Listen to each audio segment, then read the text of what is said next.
Good morning, Nowata County. It is April 1st. Happy April Fool's Day. And we are here today with Representative Judd Strom and Northeast District Field Rep for Farm Bureau Gage Milliman.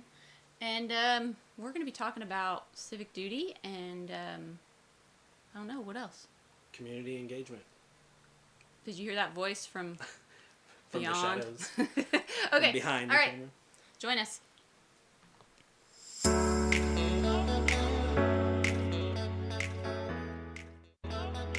Our mission is to promote strategies and policies which ensure improved health for all citizens of Nowata County.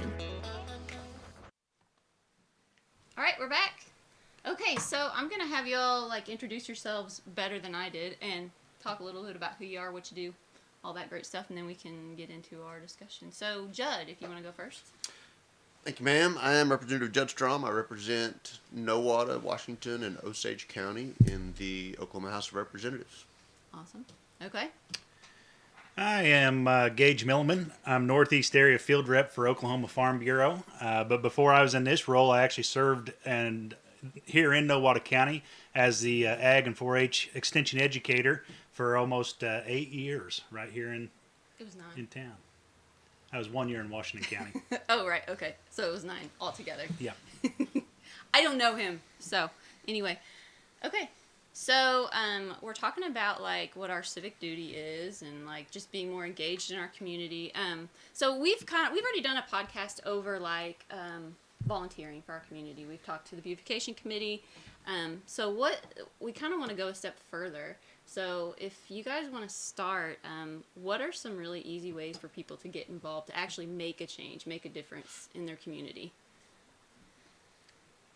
I'll just start out real quick and put a little plug here for Judd to an extent of when it comes time, we all have those passionate issues that come up and we want to make phone calls and we want to see results. But a lot of times, if that's the first time that whether it's a school board member or a county commissioner or your state representative, if it's the first time they've heard from you, more than likely it's going to take them a little bit to kind of gauge who you are, what your angle is, and what the real problem is. So my first thing I suggest is to get involved early on. Introduce yourself to those people. Make sure they know who you are when you don't have an issue. So when those issues come up, they'll know who you are and be able to jump right in on helping you with your situation. I would absolutely agree with that. I can't tell you how many calls and emails I get a week, and someone calls and they're mad and they want something done right now. Well, they might have been working on this issue for months. Yeah. I've never heard of this issue. Mm-hmm. And especially when you get down to the very local level or some group or organization that's going on, and I have no idea what's going on. So I don't know how to help you, how to fix that, how to remedy, who to go to. So it takes some time to familiarize yourself with that and to get both sides. And that is one of the other things. I always have to go get the other side and kind of come to the middle and see what's right. So. Well, Judd, you're here a lot. You're here in our community a lot. I mean, I don't know. You make a weekly visit here, right? Yep. So, and I have to say, you're probably one of the most accessible legislators I've ever met. I mean, you can text, call, whatever, and you get right back. And if you can't, you're like, hold on, let me get done with this meeting, and then I'll get back with you. But so that's always helpful. So I want people to know that you're approachable, you're personable, you're easy to talk to. So I feel like, and maybe it was because I didn't know or see it earlier on or when I was younger, but I think a lot of your people that are in public service or public office are a lot more like that now. It's easier for me, rather than going through all of the red tape and all of the hierarchy, whatever. Shoot me a text. Yeah. Send me a Facebook message. Hey, this is going on. Yeah. Now, in that, we were talking earlier. One thing that's always, as far as catching up or trying to figure out, there's so many people that think that the president's the boss, and then the governor works for him, we work for the governor, the county commissioner works for us, the mayor works for the county commissioner, and so they think they're going up the chain. Yeah. When ultimately I might not have anything to do with that completely separate elected government that does that. Now, with that, while there's no executive power in this office, I have a great phone list, and I have a lot of good relationships with people that I think are well earned and over time, and so we can get things done when we work together. But that's people working together from the bottom up. you know. So taking it to the next level from our volunteering, our beautification committee does a great job out here. So, we've talked about, we talked about earlier, like, the protests at the state capitol, things like that, and I guess at the national level too. We've talked about how effective that could be and what might be a better way to do that. I guess what I'm asking is like about grassroots organizations. How do you get involved? I'll take this opportunity Yes. to plug for Gage. Yay! Okay. Okay. Farm Bureau, and I tell people this at the Capitol, it's a grassroots organization where these people at the local level have come together. And what they're working on or what's important to them works its way up through that organization, which culminates in Gage or Zach Schwartz at the Capitol being able to talk to us.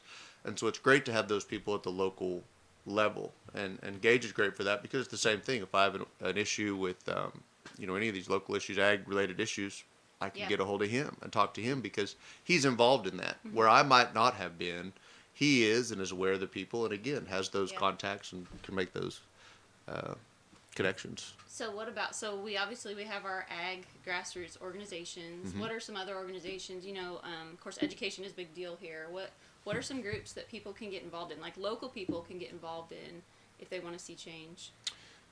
I would say go out and learn your community.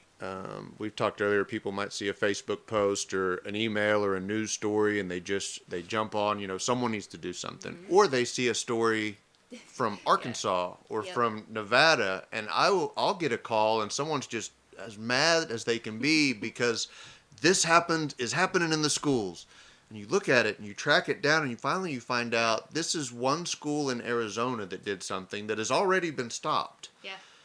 But they just didn't know. They didn't call their local people or the people that knew. And so, I think really getting involved locally is a big thing. And I tell people, I said earlier, when you're looking out the window and thinking that there needs to be change, the best thing you can do is step outside and begin to make that change. And whether that be putting on a pair of work gloves and stepping out to do a cleanup job or to help out or going down to your school, volunteering in youth organizations or volunteering in cleanup organizations or because those are things that you see positive outcomes on the way home from work. Yeah. When you look out your window and see that you've improved your immediate situation in life. And so much of that you can do yourself locally. Yeah, cool. Yeah, I'll just add to that I work with 14 counties here in northeast Oklahoma, which means farmers and ranchers, community leaders, mayors, people like that. We know this over here in Bartlesville, they have a chamber there that is one of the best in the state and known. They get compliments all the time for how good a job they do, and I've attended meetings there where we've had federal senators, federal congressmen, and they have big turnouts. And not every town has that big chamber presence, but you still have a chamber. You have organizations like that will have those contacts and even have chamber days at the Capitol where you can hop on a bus and ride along and go down and visit with your legislators. But speaking from Farm Bureau point of view, we get a lot of stuff directly from our members, so it's not just me as an employee that's coming up with these answers or these ideas. I run those past our members as well, and we get a lot of questions sometimes, like there's a big topic going on at the Capitol, or it's going to go to a vote, and we haven't heard a single thing about Farm Bureau's stance on it. And when they call me, hopefully I'm doing my job well enough that it's not the first time I've heard about it, but in a lot of cases, we can kind of tell you what that bill's going to do. I was like, it's not going to make it out of this committee. It's not going to be heard on the floor. We've been working behind the scenes. We have great relationships with senators and representatives, and some we don't. We have good working relationships with everybody, whether we see eye to eye with them all the time or not. So there's a lot of times we know kind of where those bills are going to go before they actually get out there or get voted on. But, we know how the media is. They want a story and they want to hype it up. And then sometimes our own members call and say, are we doing something on this? I'm like, yeah, we've already worked on it and pretty sure it's going our way. So there's no need to throw anybody else under the bus at this point. So what about like a PTO group or PTA group? Can they get together and go to the Capitol and talk to people? Is that one avenue people can get involved if they're just Absolutely. For an example? people always ask. I've had people ask me all the time, like, I'd love to schedule a time and maybe come down and see Yeah. the Capitol, or Yeah. when is it available to come? The Capitol's wide open. It's your building. Right, you and pay for I, it. I tell people all the time, this isn't my office. This is the office. I'm the office holder for the people of District 10. This is your office. Throw your coat down, grab a soda. But the Capitol is a very open and public building. It's a beautiful building. Come and visit it. Come get to know your people. And we're only down there 4 months of the year. The rest of the year I'm here. Yeah. And Gage, I know that you've heard me talk about this. This year in the Capitol, when we got there were 3,019 bills between the House and the Senate. Now you think to yourself, how many possible more things can they make illegal? Right. It's kind of how you look at, like, why is there this? It's terrible.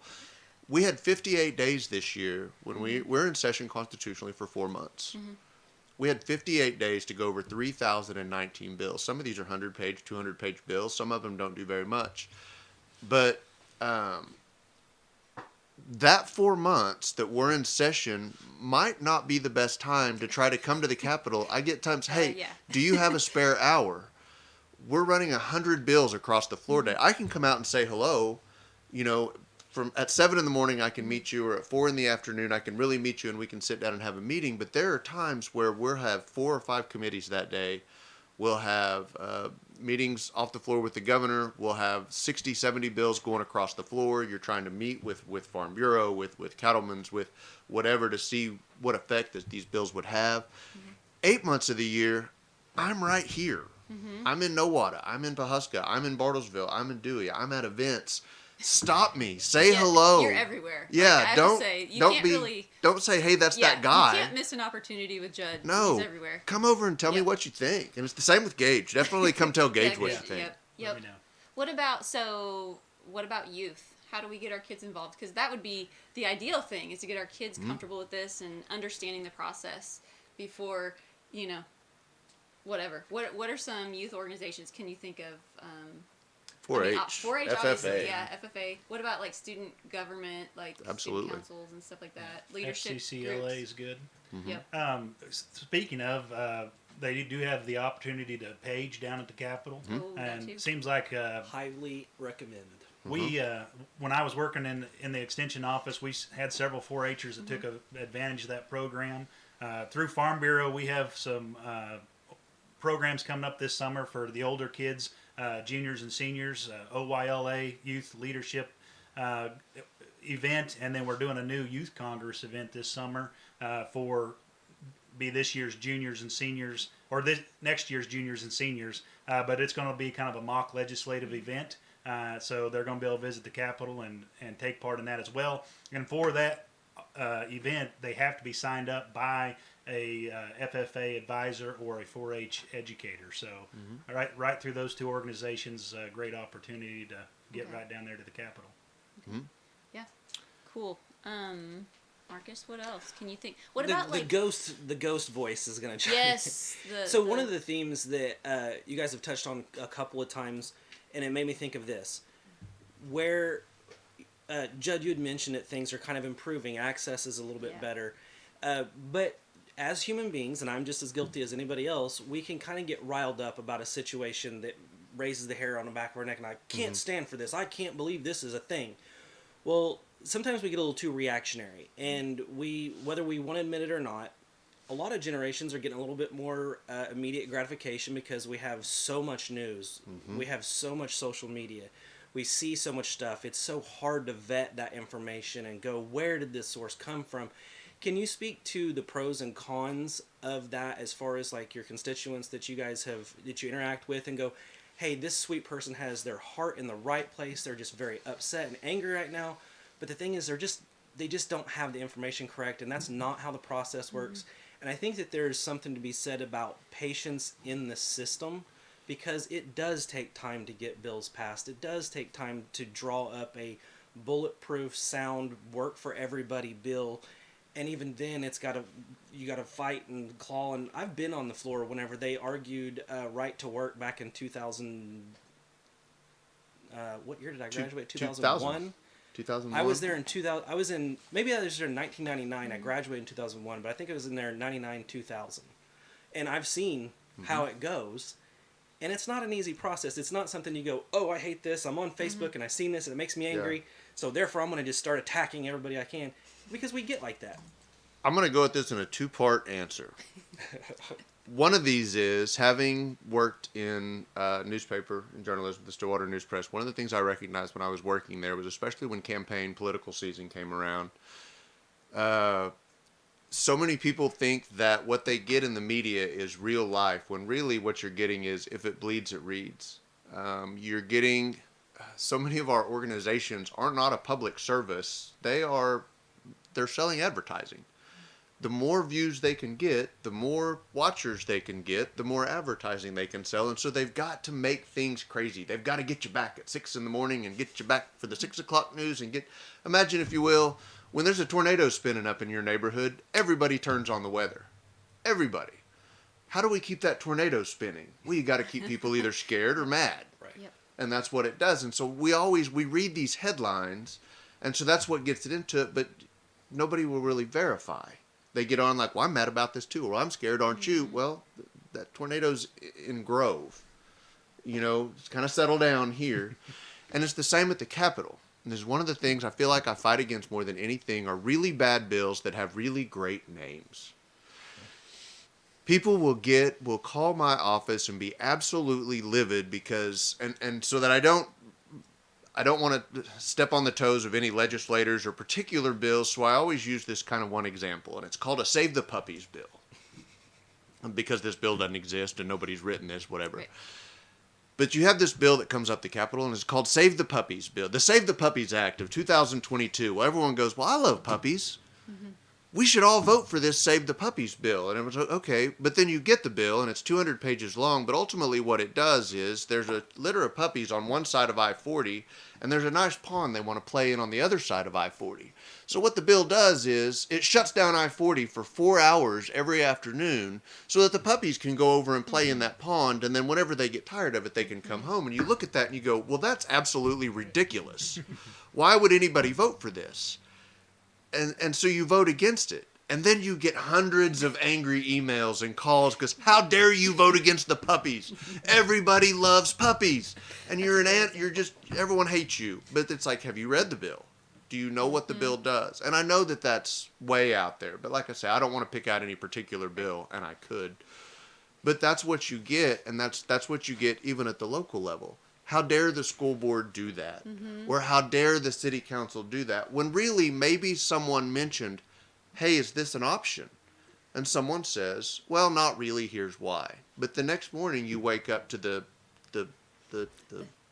news title. Headline. The Nowata City Council is going to X. Yeah. Or moves to do X, and everybody's mad as can be. Mm-hmm. No, it was a question. Or it was a statement that maybe this is an option. And that's I don't know. Is it fair to say that in the newspapers they would put that headline to get your attention so you would read it and then go, oh, now I'm educated on the topic. As I feel like now you can scroll through Facebook and it may not keep your attention long enough because there might be something more interesting, but you still read that headline and you're outraged already. Yes. Or you're like, harumph, yes, that's exactly what I thought too.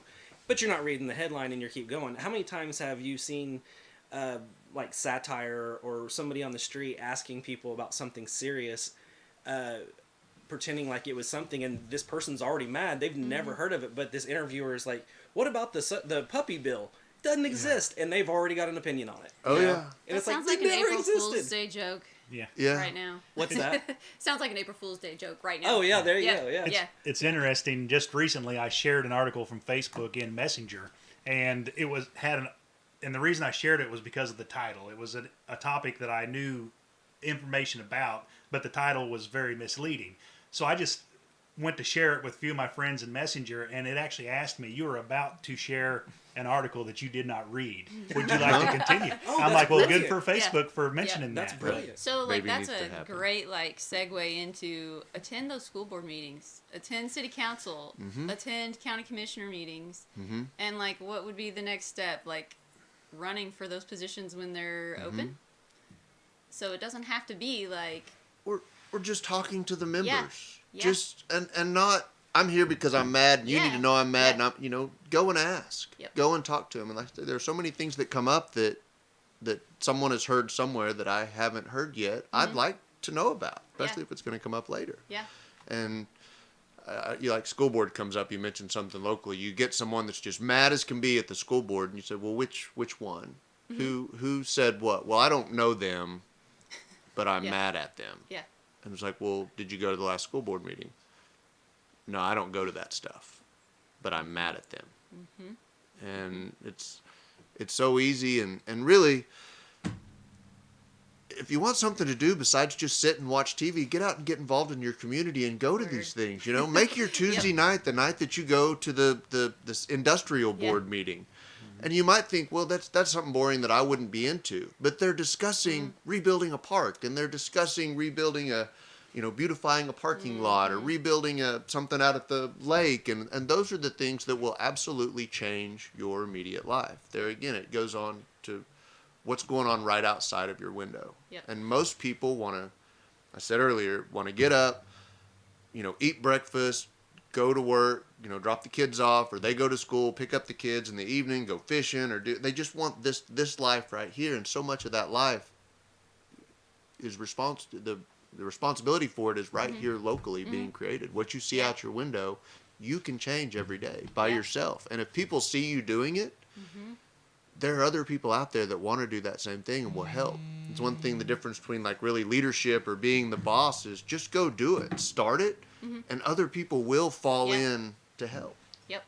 What about, oh, sorry.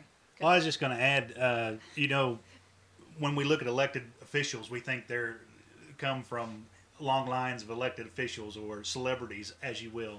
But I think Judd's kind of a testament that most of them are just normal people. And especially when it comes to your school board, it's one thing to show up and listen and learn what you can and be prepared when you want to complain, but there's nothing holding you back from running for a position on those boards as well. And or your county commissioner, your city commissioner, those type of positions. Somebody's going to fill those positions. There's no reason why it can't be you. We work with Farm Bureau on all kinds of different levels. We work at the state capitol and on federal issues as well. And as much as we like to complain about those issues, there's some things that are never going to get voted on, but they're popular to discuss. So our state legislators, you can see here with Judd, they're very accessible if you make that effort to make contact with them. But I just want to put a plug in here also that it's been mentioned we do have school board elections coming up this next month. And then our state election, the primary is June 28th. And this is set up to be the largest election in Oklahoma state history. The biggest, because all of our representative seats are up as they are every 2 years. So Judd here will be running for re-election. If you want to see him stay in office, you're going to have to show up and vote. If you got somebody else you want to support and you want to run Judd out, you need to show up and vote.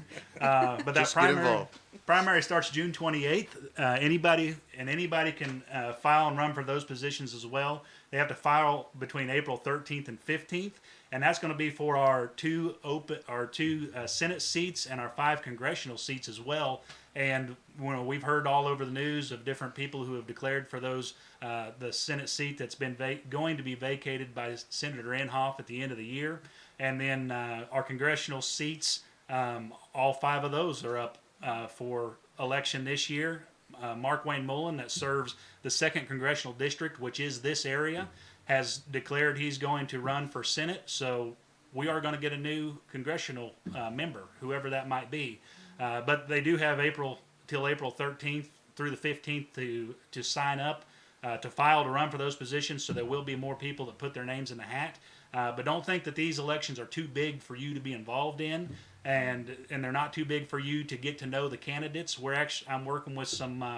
I've got a meeting in Claremore next week with Farm Bureau and the City Chamber, and we're going to discuss a forum that we're going to have for candidates that are running for office. I think a lot of those are going to pop up around the state this year. And it's going to happen pretty fast between April and May. And then even when we get through those primaries, there'll probably still be some this summer. I encourage you to attend those. Come with some questions. Get to know who those candidates are and be prepared to vote when that time comes. Nothing more powerful than voting and being prepared. Elections need voters, right? Mm-hmm. I mean, that's how it works. Yep. So, And to touch on that, when I got down to the Capitol, I went down there. I grew up in Bowering or at Hewlett Lake, and right here local. And I thought when I get down to the Capitol, I took my 3 Dillard suits I went and got. And it's like I've got to just keep my mouth shut. These people are going to find out that I'm a country boy, and they're going to run me out of here. But you get down there, and all of these people in all of these offices are just regular people.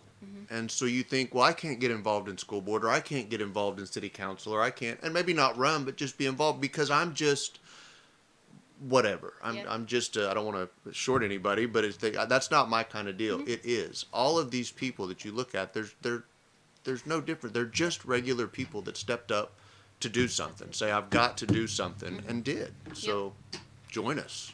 yeah, that's Could be awesome. anyone. I just always like to throw out this fun fact when it comes to the importance of your vote.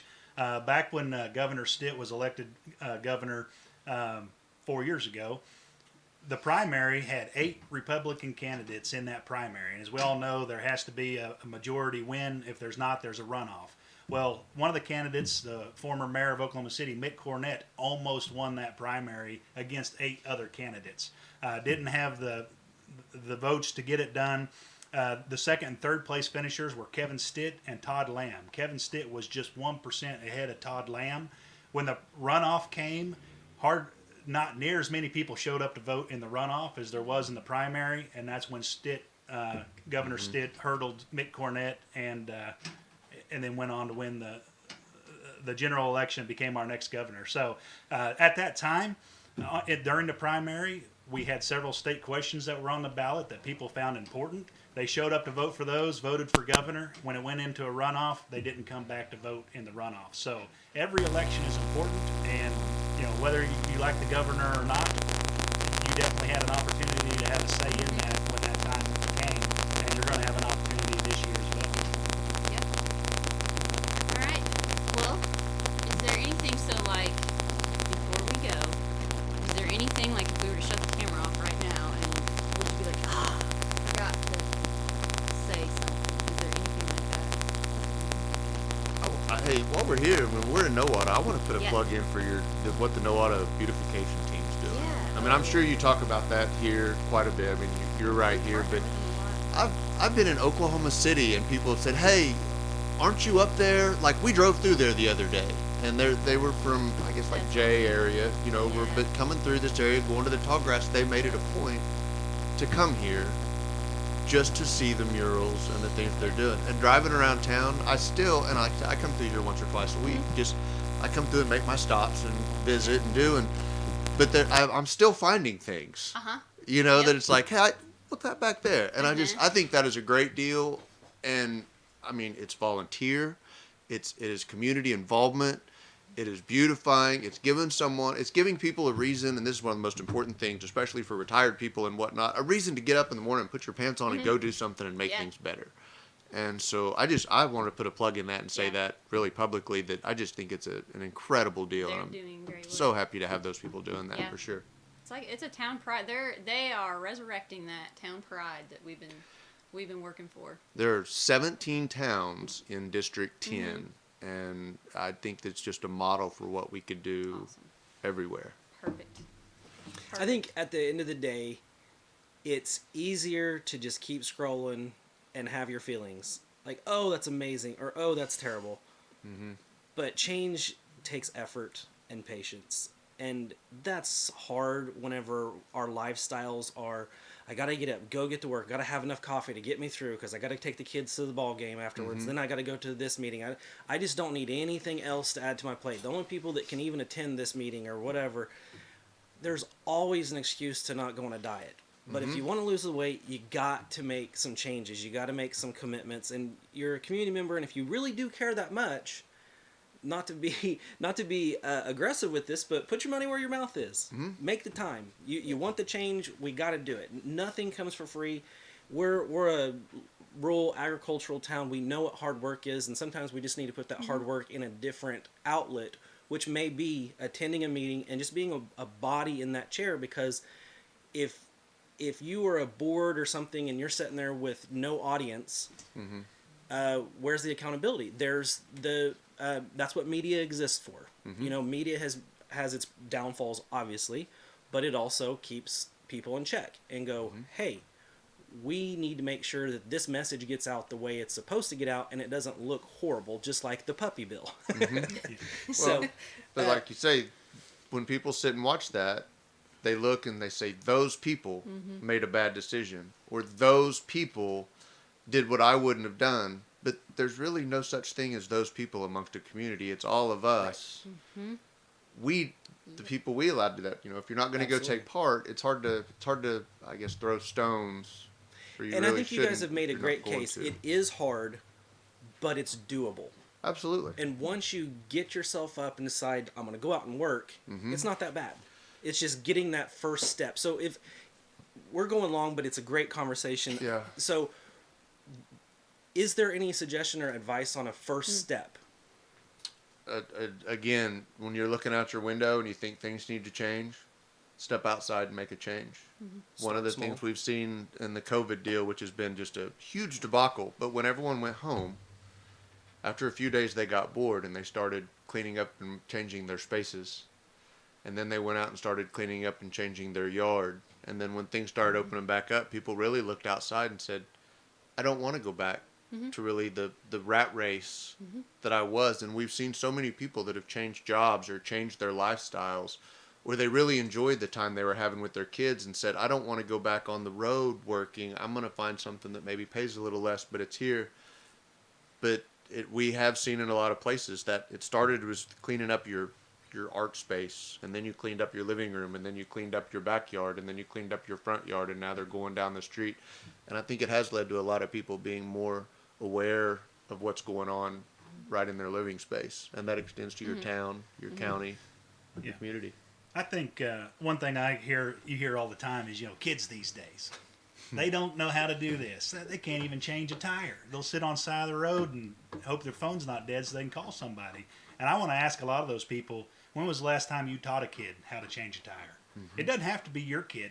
There's opportunities out there that you can help those kids out, teach them a life skill that they didn't know. But one other thing, you talking about things that I want to share that I should have said. I probably should have started with this as well, full disclosure. A lot of people may think, well, Gage, he does all this stuff because he gets paid to do it. And there's some truth to that. I attend a lot of board meetings and all that. I probably wouldn't go to all of them if it wasn't in my job description. But I do, in a volunteer position here in the county, I serve on the Nowata County Conservation District. There's a 5-member board that we kind of allocate state and federal dollars to help with conservation here in the county. I think it's a big responsibility that I take very seriously. And we meet once a month, and it's something that, like I said, I had to volunteer for, and I'm happy to do it. And we're having Conservation Day at the Capitol next week. I don't think I'm going to make it down for that particular day. But we also, since we're a government entity, if 3 or more of us meet, it's considered a meeting. And I did show up a couple years ago unannounced, and there were 3 of us there. And our district manager, she kind of panicked a little bit because we did not notify the public that we would be having a meeting at the Department of Ag in Oklahoma City on that particular day. Whoops. So, we follow the rules, but like I say, anybody can be involved at any level, and just that first step is a lot of times just asking those questions of what can you do to help, rather than the first question being, I don't like this. So that's my biggest recommendation. Cool. All right. Well, if we don't have anything else, I thank you all for joining us today. And Absolutely. we had Thank some you good guys for being discussion, here. So. Thanks for having us. Yep. Enjoyed it. All right. Till next time.